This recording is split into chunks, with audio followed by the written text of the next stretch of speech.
اولاد کے سیر سپاٹے والدین نوکروں کے حوالے،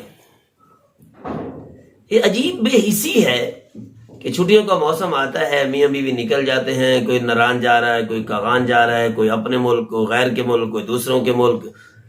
ہاں بھائی ہم سیر سپاٹے کو جا رہے ہیں کہ بھائی وہ کیا کہتے ہیں اس کو کہ جہان کو دیکھنے کے لیے جا رہے ہیں.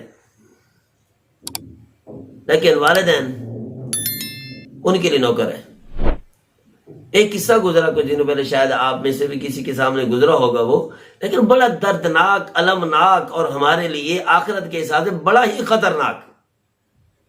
یہ کم وقت اولاد جو آج والدین کے کمائے ہوئے پیسوں پہ سیر سپاٹے کر رہے ہیں، میاں بیوی کٹھے جا رہے ہیں، اولاد کو لے کے جا رہے ہیں، جہازوں پہ سیرے کر رہے ہیں، لیکن وہ کمانے والا بیچارہ ہڈیوں کا ڈھانچہ کمزور، کوئی اس کا پرسان حال نہیں. وہ مر جائے تو مر جائے، کوئی حرج نہیں ہے اس کا، کیونکہ اب وہ ضرورت کی اشیاء میں سے نہیں ہے، اب وہ ریٹائر ہے، اب اس کی ہمیں کوئی ضرورت نہیں ہے. ہاں وراثت ہو، پھر انگوٹھے لگوانے کی ضرورت پڑے تو ٹھیک ہے، اس وقت تک جیتا رہے، اس وقت تک زندہ رہے، اس وقت تک اس کے جسم میں جان اللہ کرے باقی رہے.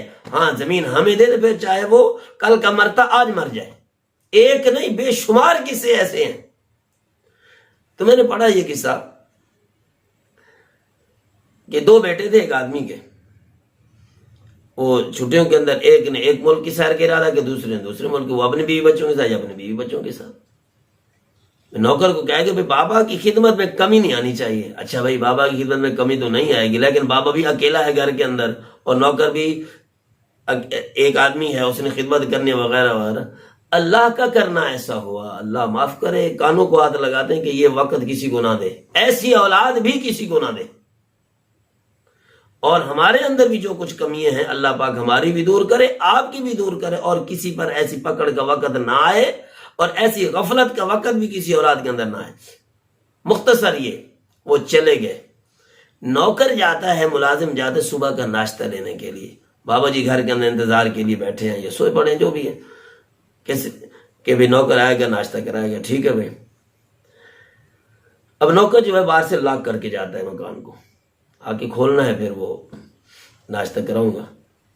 اللہ کا کرنا ایسا ہوا کہ وہ ناشتہ لے کے آ رہا ہے، اس کا ایکسیڈنٹ ہوتا ہے، وہ ہسپتال میں پہنچا دیا جاتا ہے، ہسپتال کے اندر وہ ہلاک ہو جاتا ہے. اب چابی اس کی جیب میں، اب دوسروں کو پتہ نہیں یہ کہاں سے آ رہا ہے، کہاں جانا تھا، اس نے کیا کرنا تھا. وہ تو معاملہ ہی ختم ہو گیا، اس کے تو دفن کفن کی تیاری ہو گئی، وہ دفن ہو گیا. اب بابا جی بیٹھے ہیں، وہ دروازہ بند ہے، بابا اٹھے گا تو کھولے گا. لگتا ہے کہ وہ یہ بھی لکھا تھا کہ وہ تہہ خانے میں تھے.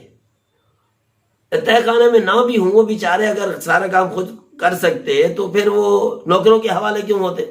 پھر یہ کہ باہر سے تالا بھی ہے، باہر سے تالا ہے، اور مریض وہ کیا ہے، نوکر اللہ کے حوالے ہو چکا ہے، اولادیں جو ہیں بیوی بچوں کے حوالے ہو چکے ہیں، ان کے سیر سپاٹے چل رہے ہیں. یہ بیٹھا بابا بیٹھا بیٹھا بیٹھا مر گیا. کچھ عرصے کے بعد جب وہ بچے آئے اپنی اولادوں کے ساتھ سیر سپاٹے کر کے آئے، دیکھا کہ بابا کی ساری بیڈ کے اوپر جو ہڈیاں بکھری پڑی ہیں، بدبو سے برا حال ہے کمرے کا، یہ حال ہوا پڑا ہے. تو یہ اولاد ہے. کہتے نا والدین نے ہمارے لیے کیا کچھ کیا، تو اولاد نے کیا کچھ کیا ہے. تم سے کل سوال نہیں ہوگا میدان معاشر کے اندر کہ بھئی تمہیں جو ملے تھے والدین کہ تم نے ان کی کتنی خدمت کی تھی. کیا نوکر کے حوالے کر کے جانا ٹھیک ہے؟ نوکر تو نوکر ہے، لفظ نوکر کے اندر بھی کتنی ایک عجیب سی تنہائی پائی جاتی ہے. وہ تو ملازم ہے، وہ کیا پتہ کتنی خدمت کرے نہ کرے، وہ تمہارے والد کو اٹھا کے پھینک دے. باپ تمہارا، تم اس کی نسل سے نکلے ہو، تم اس کی نسل میں سے پیدا ہوئے ہو، تو خدمت تو تمہیں کرنی چاہیے تھی. جب تم خدمت نہیں کرو گے تو پھر کون خدمت کرے گا؟ ان سارے چیزوں کو دیکھنا چاہیے، اپنے گریبان میں بھی جھانکنا چاہیے کہ ہم کتنے گدلے پانی کے اندر گھوم رہے ہیں.